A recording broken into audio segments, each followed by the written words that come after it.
Shri Raju P Nair നേരത്തെ ഇവിടെ P T ആചാരി സംസാരിച്ചപ്പോൾ പറഞ്ഞത് ഈ സ്പീക്കർ ഇപ്പോൾ നമുക്കറിയാവുന്നതുപോലെ 22, 23 തീയതികളിൽ സത്യപ്രതിജ്ഞയാണ്. 24-ാം തീയതിയാണ് സ്പീക്കറുടെ തെരഞ്ഞെടുപ്പ്.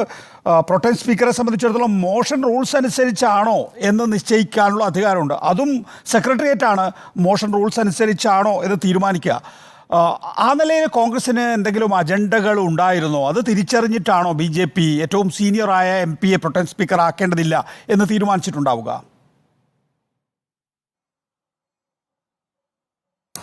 നികേഷ്, ഇത് കോൺഗ്രസിന്റെ അജണ്ടകളല്ല.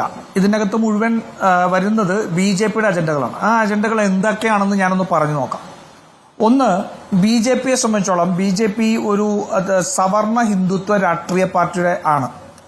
സവർണ ഹിന്ദുത്വ രാഷ്ട്രീയത്തിന് കീഴ്പ്പെട്ട് നിൽക്കുന്ന ഒരു പ്രസ്ഥാനവും RSSന്റെ ആശയങ്ങളും പേരുന്നവരാണ് BJP.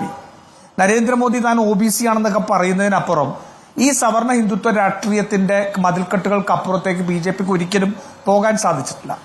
ആ ഹിന്ദുത്വ രാഷ്ട്രീയത്തിൽ വരുന്ന MP-മാർക്ക് ഒരു ദളിതന്റെ മുന്നിൽ സത്യപ്രതിജ്ഞ ചെയ്യേണ്ടി വരുന്നു എന്ന് പറഞ്ഞാൽ ഒരു സംശയവും വേണ്ട, അത് അവർക്ക് അംഗീകരിക്കാൻ കഴിയുന്നതല്ല.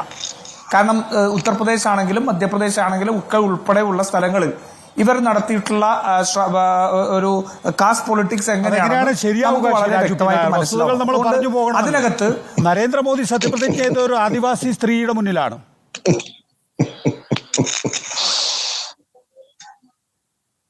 ആദിവാസി സ്ത്രീയുടെ മുന്നിൽ സത്യപ്രതിജ്ഞ ചെയ്തു എന്നുള്ളത് ഇന്ത്യയുടെ പ്രസിഡന്റ് ആക്കിയതിനു ശേഷം ആ ആദിവാസി സ്ത്രീക്ക് എന്ത് മാന്യതയാണ് ഈ ഗവൺമെന്റ് നൽകിയിട്ടുള്ളത്? നരേന്ദ്രമോദിക്ക് സത്യപ്രതിജ്ഞ ചെയ്യേണ്ടി വന്നു, കാരണം അവരിപ്പോൾ ഇരിക്കുന്നുണ്ട്. പക്ഷെ ഞാൻ ചോദിക്കട്ടെ, ഇന്ത്യയുടെ പാർലമെന്റ് ഉദ്ഘാടനം ചെയ്തപ്പോൾ ഈ ആദിവാസി സ്ത്രീ എവിടെയായിരുന്നു? ഈ രാജ്യത്ത് സവർണ ഹിന്ദുത്വ രാഷ്ട്രീയത്തിന്റെയും എല്ലാം നോക്കിക്കോളൂ. പക്ഷേ 500ഓളം വർഷങ്ങൾക്ക് പഴക്കം നിന്ന ഒരു വിഷയം ഈ രാജ്യത്ത് വളരെ അമിക്കബിളായി സമാധാനപരമായി സെറ്റിൽ ചെയ്തുകൊണ്ട് അവിടെ ഒരു അയോധ്യ രാമക്ഷേത്രം ഉയർന്നപ്പോൾ എവിടെയായിരുന്നു ആദിവാസി സ്ത്രീ? നികേഷ് ഒന്ന് പറയൂ.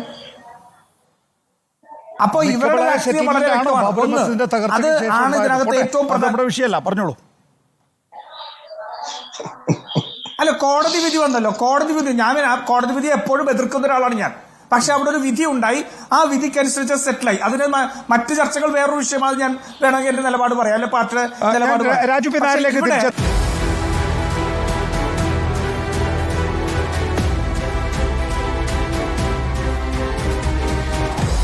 Debate with MV Nikesh Kumar.